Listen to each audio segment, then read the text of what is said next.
mga kaigsunan, maayong hapon o maayong gabi o maayong buntag sa ninyong tanan, sa tanan nga mga pinalangga nga mga kaigsunan nga mga viewers na to nga nagasunod gyud nining ato ang programa sa pagsusi sa kamatuoran sa tibuok kalibutan nga mabutan sa ato ang pag-broadcast. May pagpaminaw kaninyong tanan sa atong tanan nga mga pinalangga nga mga viewers. Salamat sa inyong pagsunod sa ato ang pagtuon. O ako kanunay nagaampo, nagapanginaot nga ang Dios magapadayon sa pagpanalangin kaninyong tanan. Tungod sa inyong panahon nga gi-invest para sa pagpaminaw sa mga mensahe, mga pulong sa Ginoo. O sa dili pa ta mga kaigsunan magpadayon sa unahan ampo kita, mga itagkaalam gikan sa Ginoo nga siya magahatag kanato og dugang nga kaalam sa pagsabot sa mga mensahe nga di nato pagatun-an. Balaan maluloy-on ang mga Dios na ikaw sa trono sa mga langit, Amahan, salamat. Ninigayon na karon, makiguban usab kami sa pagtuon kauban sa among mga pinalangga nga mga viewers nga nagasunod gyud og sa tanan namo nga mga kaigsunan nga mo open nining mao nga video nga mapanalanginan. Salamat Ginoo sa imuhang pagkamaayo sa imong saad. Ikaw kanunay magauban kanamo. Bisan pa man unsa ang among maeksperiensyahan ining kalibutan karon nga among gipuy-an. Apan na feel namo Dios ang imong presensya. Nga ikaw sa kanunay naga-provide sa among panginahanglan. Naga-protect namo gikan sa daghan nga mga katalagman. Ug niya kami magapadayon sa pagpaminaw sa imong mga pulong. Salamat kay Ginoo sa imong pagkamaayo. Sa pangalan ni Jesus nga among manluluwas. Amen. Bueno, mga kaigsunan, alang sa inyong mensahe, kung gusto mo share sa inyong mga mensahe din sa ato ang pagtuon, pwede mo makasend sa inyong mga mensahe sa ato ang text line sa 0909-1919-111. Again, 0909-1919-111. Direkta mga kapaglaom, mga kaigsunan nga atong hatagan og pagtagad. Kung doon mo'y mga inquiries, mga questions, mga greetings o mga pre-request, atong hatagan na og pagtagad dinhi sa ato ang pagtuon. Nining gayon na mga pinangga mga kaigsunan, ato ta sa pagpadayon sa ato ang isgutanan, related gyapon ni sa ato ang pagtuon mahitungod sa second coming of Jesus Christ. Ang ikaduha niyang pagbalik. Ug ato ning giuluhan ini nga kabuntagon, ini higayon na sa atong pagtuon. 6 ways to recognize the real Jesus when He comes. Sa diha nga siya mobalik, dunay mga unom ka mga paagi na atong mailhan, atong masabtan nga ang mibalik mao gayud si Jesus Christ. Anong kinahanglan nato ni mga pinalanggang mga kaigsunan ato tun-an tungod kay bisan pa si Jesus Christ sa iyahang mensahe, sa iyahang pagbalik, adunay mga pasidaan nga gihatag ni Jesus Christ alang nato nga nagpaabot sa iyang pagbalik. Alang nato nga mao gyud ang makawitness unya kung mobalik siya. Dunay mga gihatag ni Jesus Christ una sa tanan nga pagpahinumdom aron nga kita mapasidan-an sa mga mensahe nga ato madungog. Nasa Mateo 24 versikulo 5 o 6. Nagingon siya mga pinlangga mga kaigsunan, dinilang ta sa Matthew 24 verse 5. For many will come in my name, saying, I am the Christ, and will deceive many. Ingon si Jesus Christ, daghan unya ang mutungha ug magdala sa iyang ngalan, unya mag-angkon pagyud nga siya mao ang Kristo ug daghan unya ang ilang pasalagon. Daghang mga tawo nga madisip, limbungan nianang mga tawhana nga mutungha ug magwali ginamit ang pangalan ni Jesus Christ. Unya ra ba mga kaigsunan, dili ra ba garantiya nga moingon ta dayon nga kana tuwa na to kay iya na ni Kristo. Jesus Christ nagpasidaan diya sa Mateo kapitulo 7 versikulo 21. Iyang yung gisulti ni Jesus Christ ang pagpasidaan, pagpahinumdom, nga magbantay ta. Labi na og magwali, may tungod sa pagbalik ni Kristo. May tungod sa iyang pagbalik. Dunay bantayanan. Nasa Matthew City, versikulo 21. Not everyone who says to me, Lord, Lord, shall enter the kingdom of heaven, but he who does the will of my Father in heaven. Dili tanan nagasulti og ngalan sa Ginoo makasulod sa gingharian sa langit, kundili kadto lamang nagtuman sa kabubuton sa amhan nga tuwa sa langit. Dili tanan ang muingon og Ginoo ato matuohan. Nganuman mga kaigsunan, kay dunay mga pipila nga manlimbo ginamit ang pangalan sa Ginoo. Ini sa verse 22 sa mao ra gyapon sa Matthew chapter 7. Many will say to me in that day, Lord, Lord, have we not prophesied in your name, cast out demons in your name, and done many wonders in your name? Mo, claim sila. Ginamit ang pangalan ni Jesus Christ. Dili ba naghimo man mi og mga milagro tungod sa imong ngalan? Nagpagawas mi og mga yawa tungod sa imong ngalan. Naghimo mig mga panagna tungod sa imong ngalan. Sa versikulo 23, mingon si Jesus, And then I will declare to them, I never knew you. Depart from me, you who practice lawlessness. Ingon si Jesus Christ, panako moingon, wala ko kailan ninyo. Pahawa kamong mamumuhat o kasalanan. Mga pinlangga mga kaigsunan, magbantay kita. Kay daghan mga tao sa katapusang panahon, sa duol ng pagbalik sa Ginoo, mugamit sila sa pangalan ni Jesus Christ. Bisan pa si Jesus Christ nagsulti ni anak, nga daghan ang moabot, magdala, ginamit akong ngalan.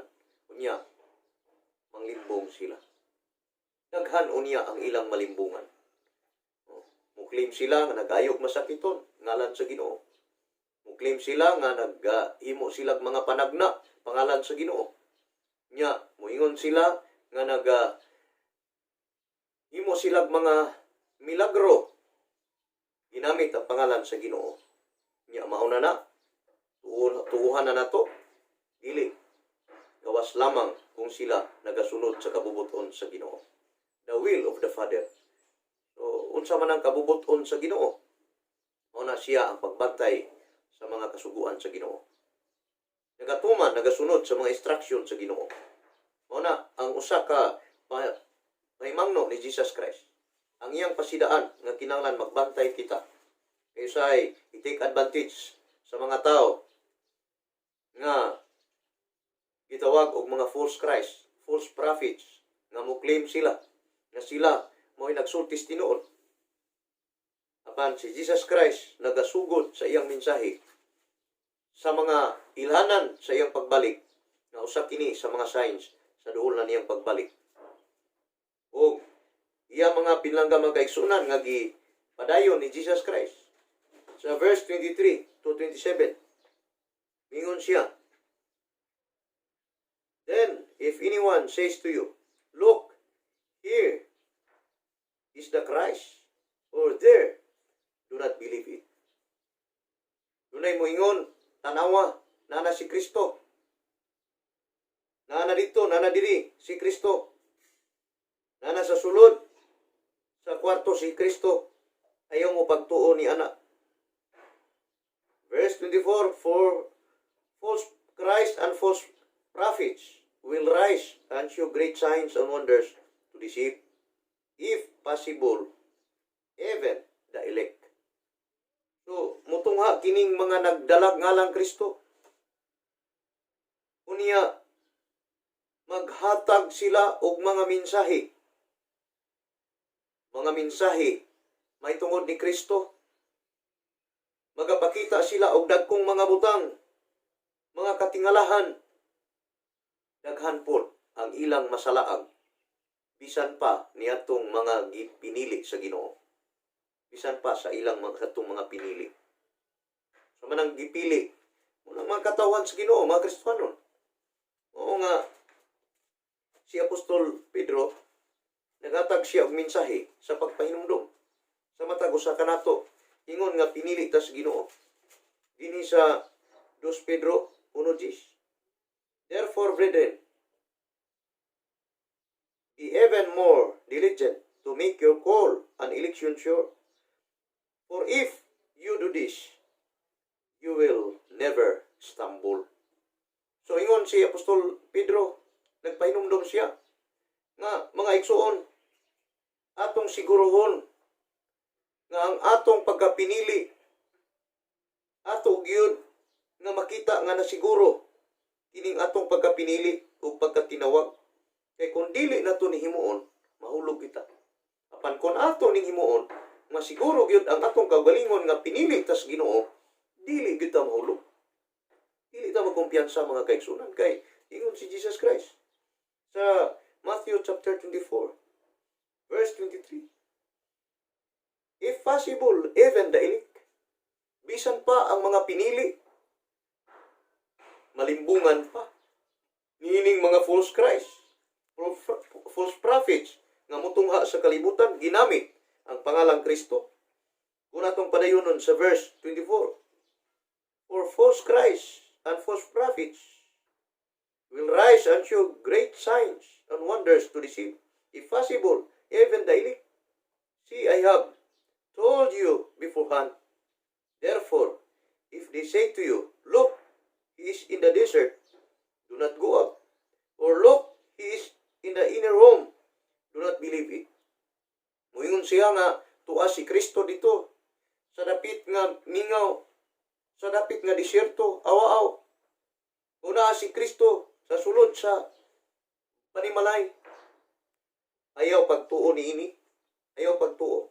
Meaning mga kaigsunan, dili garantiya alang kanato nga kumo kay nagwali siya og Kristo, nagwali siya Ginoo, nya moingon siya nga naa si Kristo dito, naa si Kristo diha, adto mo kay naa si Kristo, naa ang anak sa Ginoo, nanay Son of God.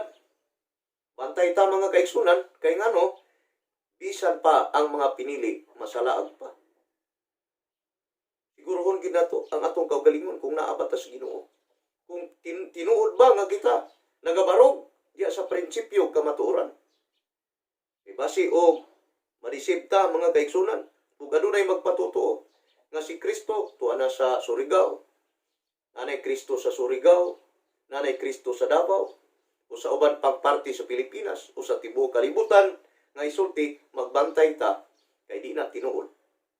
Di na siya mga kaigsunan tinuod. Ingon si Jesus Christ, verse 27, for as the lightning comes from the east, and flashes to the west, so also will the coming of the Son of Man. So, si Jesus Christ, mga kaigsunan, nagpahinumdum, nga magbantay ta, og dunay mga ilhanan nga iyang gihatag, aron atong masabtan, nga kining mibalik, nga giwali nga Kristo, mao na bagyo.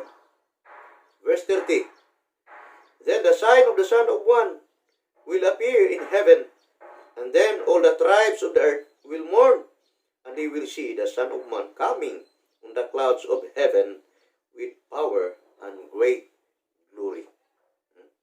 Ingon si Jesus Christ, mubalik yun ang anak sa tao, sinapuang sa mga panganod, o makita sa tanang tao. Mga pinlangga mga kaigsunan, si Jesus Christ, nagpahinumdum na to, nga ang iyang pagbalik, adunay kasiguruhan, certainty, an assurance of His coming, apan kinahanglan, nga dunay ato nga mga timailhan, nga atong makita, nga kining unom, ka mga signs. Makita na to, posible na gayon, nga kanang giwali nga Kristo mo'y miabot. Una, nga ilhanan mga kaigsunan, nga paagi, nga atong mailhan nga si Kristo miabot na. Everyone will see Him. Ang tanang mga tao magkakita niya. Mao nga, ug moingon nga, tuwa sa Surigao, tuwa dito sa Davao, tuwa dito sa Negros, tuwa sa Cebu, tuwa sa Luzon, na anay Kristo, na anay Ginoo. Kung sila lang ang makakita dito, kita dili makakita di na mao. Kaya nga naman, ang ilhanan nga si Kristo mao na gyud nga mibalik, everyone will see him. Ang tanan gayud nga tao makakita kang Kristo, dili kay ipaagi lang hatod-hatod sa istorya. Dili. Asa man nato na makita mga kaigsunan. Sa atong gibasa sa Mateo 24, versikulo 30, atong balikon. Mingon si Jesus Christ, then the sign of the Son of Man will appear in heaven, and then all the tribes of the earth, tanan nga mga tribo sa kalibutan, tanan nga mga tribo, walay tribo nga dili makakita sa pagbalik sa Ginoo. All the tribes, and they will see the Son of Man coming on the clouds of heaven with great power and with great glory. No? Mubalik si Jesus Christ. Sa pagbalik niya, dili kay kanalang dapita nga porsyon mo makakita niya. No? Dili kay ang ubang mga tao makatudlatod lang istorya nga tuwa na si Kristo dito, dili. Kung dili mga kaigsunan, ang real na gyud nga Jesus Christ kami balik, mauna gid na siya kung ang tanang tao makakita nga siya mao'y mibalik. Di na mga kaigsunan hatod-hatod lang istorya. Tanang tao gyud. Di na kay kinahanglan ang usa ka tawo musulti sa iyang isig ka tawo nga nanay Kristo, dili. Tanang tao dungan makakita sa pagbalik sa Ginoo. Una siya igalag igsuon ang unang ilhanan nga paagi nga ato nga masiguro nga ang giwali ug nga ang mibalik mao gyud si Kristo. Bantayanan mga kaigsunan. Basig dito dapita na nay mo appear na nay magpakita nga mo claim nga siya Kristo. Nya dayon ihatod ay istorya ngadto dito sa uban nga mao na nana si Kristo. Magbantay ta kay sila ray nakakita. Wala makakita ang tanan. Usa fake na siya. Dili na siya matuod nga Kristo. Ang tanan makakita gyud nga mobalik si Jesus Christ. Tanan gyud nga tao makakita. Ngani sa Revelation chapter 1 verse 7 nagingon si San Juan, iya kining gisulat. Pulong sa Ginoo, ingon siya, behold, he is coming with clouds, and every eye will see him. Even they who feared him, and all the tribes of the earth will mourn because of him. Even so, Amen. Mao ni mga kaigsunan, every eye will see him. Tanan nga mata makakita, and that is implied higalag igsuon. Ato masabtan nga ang tanang mata makakita nagpasabot ka tanang tao sa kalibutan. Yan ang panahon nga dunay mata. Kaya may tao way mata. Tanan nga tao sa kalibutan makakita gayon nga ang mibalik mao si Kristo. The coming of Jesus Christ is visible. Makita. Every eye, every man, everyone will see Jesus Christ. Sa iyahang pagbalik, makakita gyud ang tanan. Ikaduha, nga ilhanan nga si Jesus Christ gyud mao na gyud ang mibalik. Ikaduha nga paagi sa pag-ila. Mao that everyone will hear him. Ang tanan nga mga tao makadungog niya. Kadungog. Ngano man mga kaigsunan nga makadungog man kay mosinggit si Jesus. Pagbalik niya, naikusog kayo nga singgit sa atong Ginoong Jesucristo. Musinggit siya mga kaigsunan sa iyang pagbalik. Ug ang tanan mga tao makadungog. Dili lang kay ang mga buhi lang, kundi bisan pa kadtong mga nangamatay nga nagpahulay di sa lubnganan, makadungog sa iyang tingog. Nga musinggit siya sa iyang pagbalik. Ug unya mga banhaw sila. Mga banhaw sila. Matud pa sa 1 Thessalonians chapter 4 verse 16 to 18. For the Lord himself will descend from heaven with a shout, with the voice of an archangel, and with the trumpet of God, and the dead in Christ will rise first. Ang Ginoo gayon, unya mo'y manaog. Gikan sa langit. Gikan sa langit. Muni bantayanan mga kaigsunan. From heaven. Kay mao man ni ang uban nga di mga tuglangit. Kining tekstuha gamiton ang isupport nila. Moingon dayon sila nga pag singgit na sa Ginoo, unya dayon mga banhaw na ang mga matarong nga mga nangamatay, Unya kauban sa mga buhi musugat sa Ginoo sa panganod ug unya sila dili paingon sa langit. Asa sila padulong dito sa Israel, sa literal Israel. Mga pinangga magkapaglaom, ang Ginoo mo'y gikan sa langit. Mao nga, kay gikan man sa langit ang Ginoo, asa niya ng mga matarong, simpre, palangit po. Gikan man siya sa langit, o man siya sa Israel gikan. Muni nga, ang Ginoo mobalik with the voice of an archangel, and Jesus Christ is an archangel. Siya mao'y punuan sa mga manulunda. Siya mao'y archangel. Siya mga kaigsunan mo ilabaw sa tanan nga mga angels. Mo singgit siya. O sa iyang pagsinggit, uban sa trumpita sa Dios. Gunitan sa mga, ginauyatan sa mga angels, mga anghel. O gunya, patingugon. O sa diha nga mutingog kini, ang mga nangamatay nga naa kang Kristo muuna sa pagpamangon. So there is first resurrection. That resurrection is the resurrection for the righteous people who are dead in Christ. At itong mga nangamatay diha kang Kristo, mga matarong nga mga tao, pagbalik ni Jesus Christ, sila sa puangon sa panganon, kauban sa mga matarong nga buhi. Then, we who are alive and remain shall be caught up together with them in the clouds to meet the Lord in the air, and thus we shall always be with the Lord. Asa gikan ang Ginoo, gikan sa langit.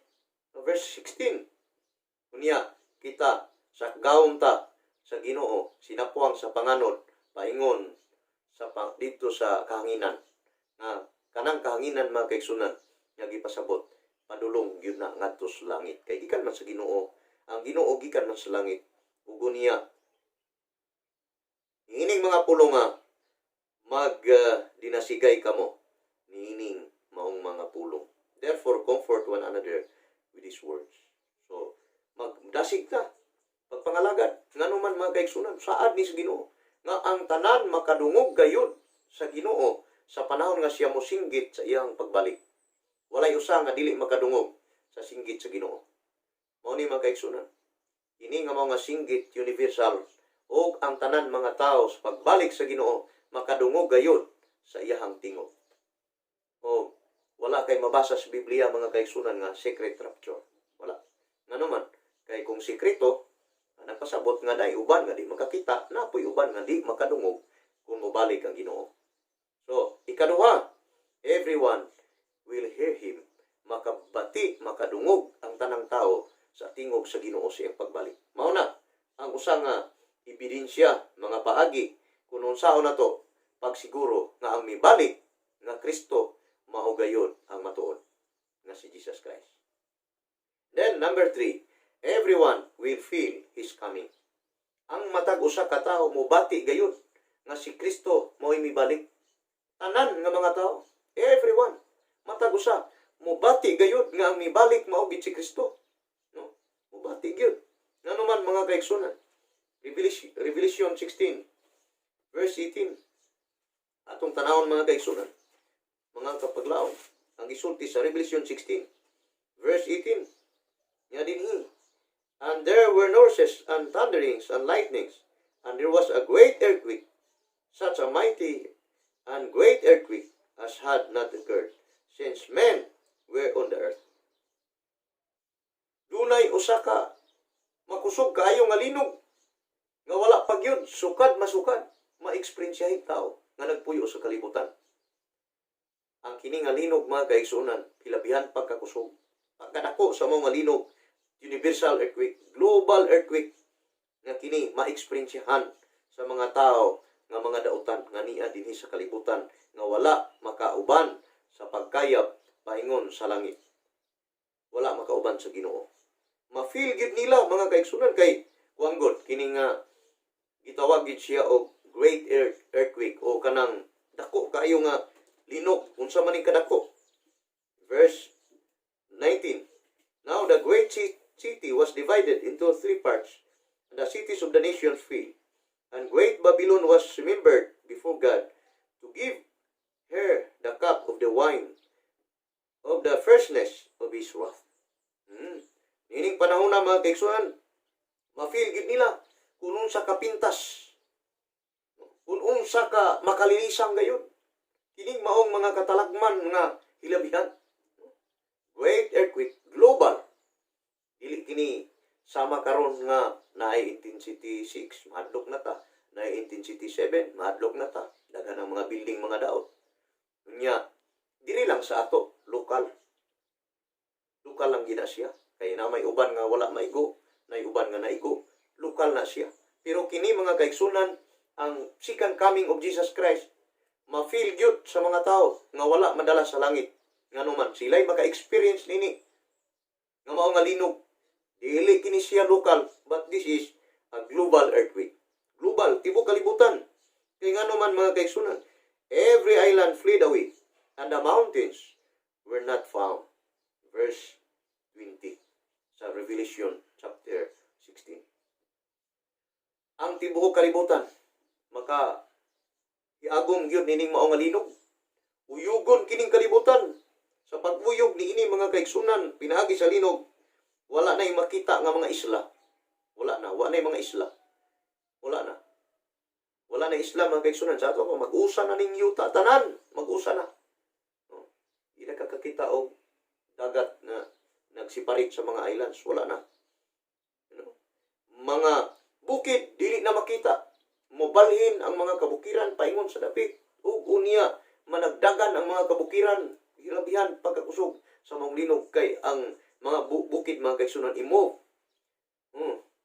Gikan sa isa ka dapit ug hangtod sa usa nga dapit. Ug kining kalibutan na sigurado gayud nga mapatag ang kalibutan. And the great hail from heaven fell upon men, each hailstone about the weight of a talent. Men blaspheme God because of the plague of the hail, since that plague was exceedingly great. Ilabihan yun. Kaya ngano kadako ang mao nga hampak, kastigo. Kay wala na'y mga makita nga mga kabukiran, wala na. Kining kalibutan, patago na ni sa ilabihan kakusog nga mao nga linog. No? Unya, dayon, katong mga buhi, nga wala mga matay, niyanang panahon na, mahulugan pagyud og tag 50 kilos nga ice. Gikan sa langit, pero ito ginang kusuga. Nagakan lang ganitag usa ka kuan kanang bisag usa lang ka kilo. Gikan sa taas sa lubi, ang lubi matagak sa ulo. Unya, pertigyot mga kaigsunan sa kita. Makamatay. Labi na ng 50 kilos nga gikan sa langit nga ice. Matagak na to sa lawas mga tao. Katong wala mga matay sa maong linog. Matagakan, maugi, muhimpas. Ug unya, mo'y makatod sa kamatayon. Hilabihan, mga kaigsunan, kini nga kadako ang maong nga linog. Ug unya, ma-feel gyud sa tanan nga nanagi Kristong mibalik. Ngano man, tanan nga mga tao nga wala maandam sa pagbalik sa Ginoo, silang tanan mogbati gayud nining ilabihang kastigo. Ug unya, dayon mga kaigsunan ang may tabo. Ingon si Prophet Jeremiah. Si Prophet Jeremiah sa Jeremiah chapter 4 verse 23 to 24. Nagingon mga pinangga mga kaigsunan. I beheld the earth, and indeed it was without form and void. And the heavens, they had no light. Nakita nako nga wala na'y porma ang kalibutan. Oh. I beheld the mountains, and indeed they tremble, and all the hills move back and forth. Move back and forth. Ang mga kabukiran. Ilabihan mga kaigsunan. Mubalhin ang mga bukid. And I beheld, indeed, there was no man. Wala na'y tao. Nakita sa propeta Jeremiah. Nga sa diha, nga may tabo na ning pagbalik sa Ginoo. Wala na'y tao. Ngano man. Ilamang yung bation, ang ilabihang kastigo, mga kasakit. Ug unya, matapos ang tanan nga mga buhing binuhat, lakip ang tao mga kaigsunan. Nakita ni Prophet Jeremiah nga kining kalibutan na wala na'y tao. Panalang sa mga matarong, nga gidalas langit, ma-feel nila ang ilabihang kalipay. Una, mga kaigsunan, ang ikaduha, everyone will feel His coming. Mubati o kasapit ang mga dautan, mubati po kalipay ang mga matarong. Ma-feel gid nila kanang pagbalik sa Ginoo. Dili kay wala lang ta kanang atura-tura na lang tag istorya nga nana si Kristo sa Davao, nana si Kristo sa Surigao, o asa pa nang mga bahin nga usay mo ingon nga nanaroy Kristo nanay anak sa Ginoo dito. Mga kaigsunan, dili na siya tinuol. Magbantay gyud ta. Kay ngano man sila ray nakabati dito na feel nila. Pero kita diri wa ta kabati. Ngano man dili na mao ang Kristo nga gisulti sa Biblia. Ikaw-pat, angels will accompany Him. Ang mga angels, pagbalik sa atong Ginoo, uuban gyud na tanan nga mga angels sa langit. Wala angels nga mabilin. Tanan nga mga angels nga gikan dito sa langit, mga kaigsunan, makikuban na ni Jesus Christ sa iyang pagbalik, pagkuha sa mga katawhan nga mga matarong. Una mga kaigsunan ang nakanindot nga ilhanan. Nga atong masabtan, nga mao na gyud na ang mibalik si Kristo. Kay ang mga angels nagpalibot niya. Pila mga kaigsunan ka mga angels? Millions o pila ka na. Di maihap ang mga angels sa langit nga mao'y makikuuban sa pagbalik ni Jesus Christ. Magunit sila sa mga trumpita. No? Gunit sila sa trumpita. Ato na itong gibasa ganiya sa 1 Thessalonians chapter 4, 16 to 18. Na ang mga angels kauban ni Jesus Christ yung pagbalik. Ani ata mga pinangga magkaigsunan sa ikalima nga paagi sa pag-ilang nga ang mibalik si Jesus Christ, the dead will come to life. Ang mga nangamatay, mga buhi sila. Ano man mga kaigsunan mabuhi man, kay banhawon man sila sa Ginoo. Banhawon sila sa Ginoo. Makita na to sa John chapter 5 verse 28 and 29. Isulti mga pinangga mga kaigsunan dinhi ni Jesus Christ. Do not marvel at this, for the hour is coming in which all who are in the graves will hear His voice. Ayaw mo kahibulong ni ini. Kaya ang tanan nga mga nangamatay, sila pagabanhawon sa Ginoo. Makadungog sila sa tingog sa Ginoo. Mabanhaw sila. Pero dunay to separate resurrection. Pagkabanhaw sa mga matarong, paingon sa langit. Pagkabanhaw sa mga matarong, human sa usa ka libo ka tuig nga bakasyon sa mga matarong dito sa langit. Naa mga kaigsunan atong masundan karon. Niya sa verse 29, and comfort those who have done good to the resurrection of life, and those who have done evil to the resurrection of condemnation. Duha. Ang mga matarong banhawon sa Ginoo katong mga nangamatay tanan nga mga matarong mabanhaw to sa pagbalik sa Ginoo. Unya daduniag langit. Daduniya sa langit ang tanan nga gibanhaw. 1 Thessalonians 4:16. Daduniya sa langit. Kauban sa mga matarong nga buhi. Verse 17. Dadun sa langit ang mga matarong. Unya ang mga dautan condemnation. Pasabot banhawon sila pero silutan dito sa infierno. So, duha mga pinangga makaigsunan ka pagkabanhaw. No? Duha ka pagkabanhaw. O ang unang pagkabanhaw, mao to ang pagbalik sa Ginoo, dadun sila langit ang mga matarong. Then, dito sa langit, Revelation chapter 20, verse 4, ang mga matarong nga gibanhaw sa Ginoo, maghari sila kauban ni Kristo sulod sa 1,000 years, sa kalibo ka tuig. And I saw thrones, and they sat on them, and judgment was committed to them. Then I saw the souls of those who had been beheaded for their witness to Jesus, and for the word of God, and who had not worshipped the beast or his image, and had not received his mark on their foreheads or on their hands, and they live and reign with Christ for 1,000 years. Katong mga matarong nga gibanhaw sa Ginoo dadog langit maghari uban ni Kristo sulod sa usa ka libo ka tuig. Then after 1,000 years mga kaigsuonan, ang New Jerusalem ipakanaog sa Ginoo. No? Yan sa Revelation chapter 21 verse 10. And he carried me away to the Spirit to a great and high mountain, and showed me the great city, the holy Jerusalem, descending out of heaven from God. Ang Holy Spirit mga kaigsunan nagpakita kang John ug yang nakita sa uling mga adlaw nga after 1,000 years nga bakasyon sa mga matarong ang syudad nga balaan ang Jerusalem manaog paingon sa yuta gikan sa langit ug unya mga kaigsunan ang mga dautan banhawon sa Ginoo. Amo na ni nga banhawon na sa Ginoo ang mga dautan. Kay separate resurrection man ni siya. Resurrection, first resurrection for the righteous, and the second resurrection mao na ning para sa mga taong dautan. Mao nga sa verse 5 and 6 sa Revelation chapter 20 nagingon, but the rest of the dead did not live again until the 1,000 years were finished. This is the first resurrection. Blessed and holy is he who was part in the first resurrection. Over such the second death has no power, but they shall be priests of God and of Christ, and shall reign with him 1,000 years. Ang mga matarong mga kaigsunan, magari ikaw ba ni Kristo for 1,000 years?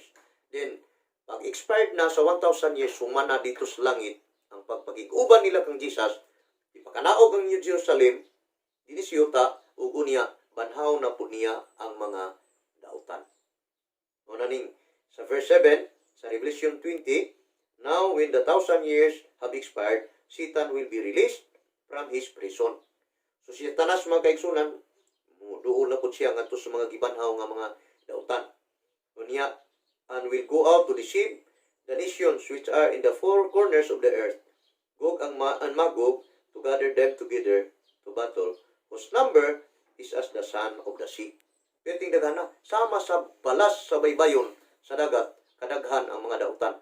Ug unya, ilang libutan ang bagong Jerusalem, ilang ilugon.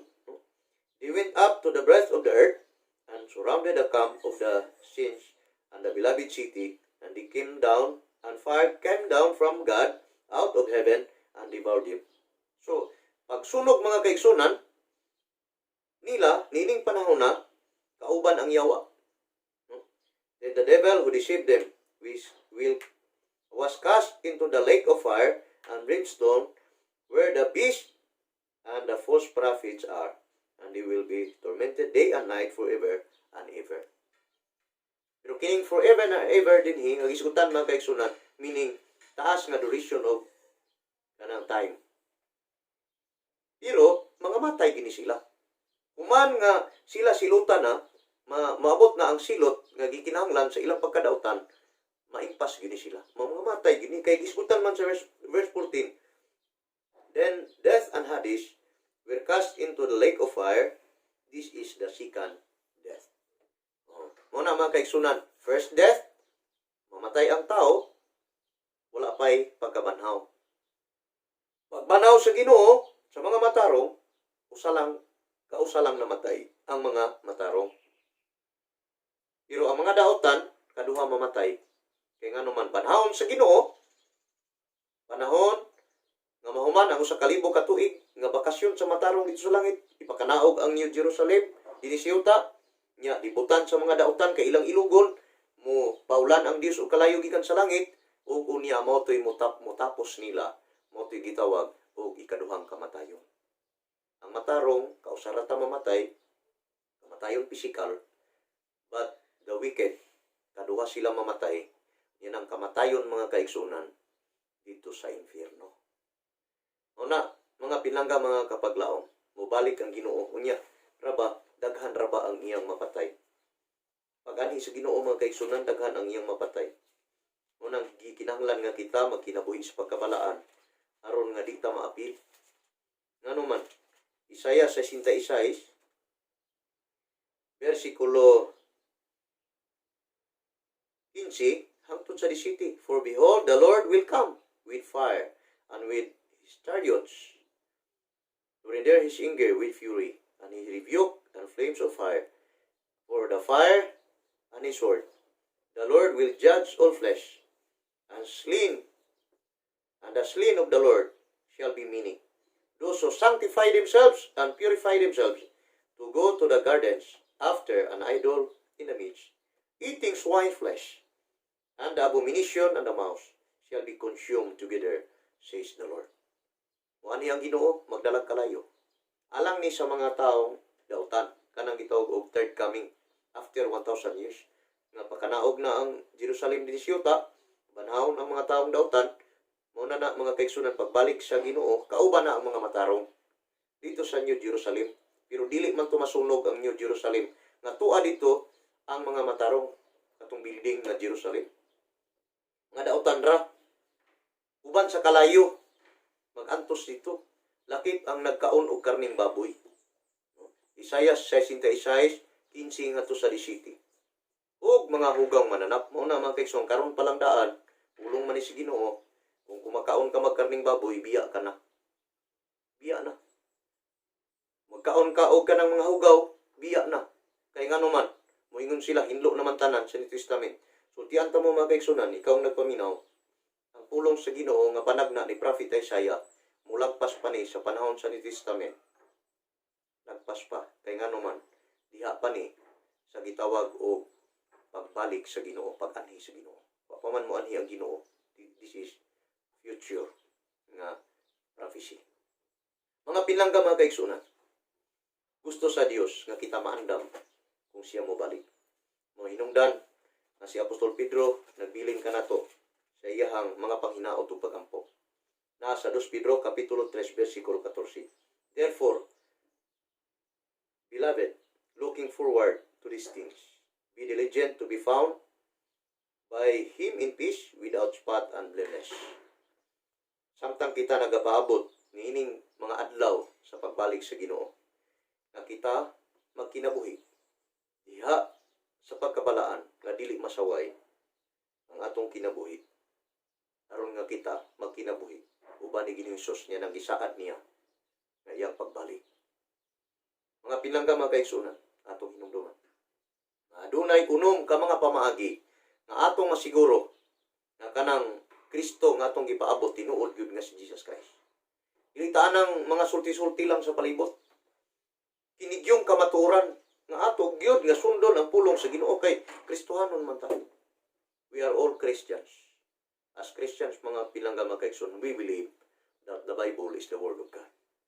Nagtuo ta nga ang Biblia pulong sa Dios. Mao ni nga ang pulong sa Dios nagasulti nga unom ka pamaagi nga mailhan nato nga si Kristo gyud ang mibalik. Number 1, everyone will see Him.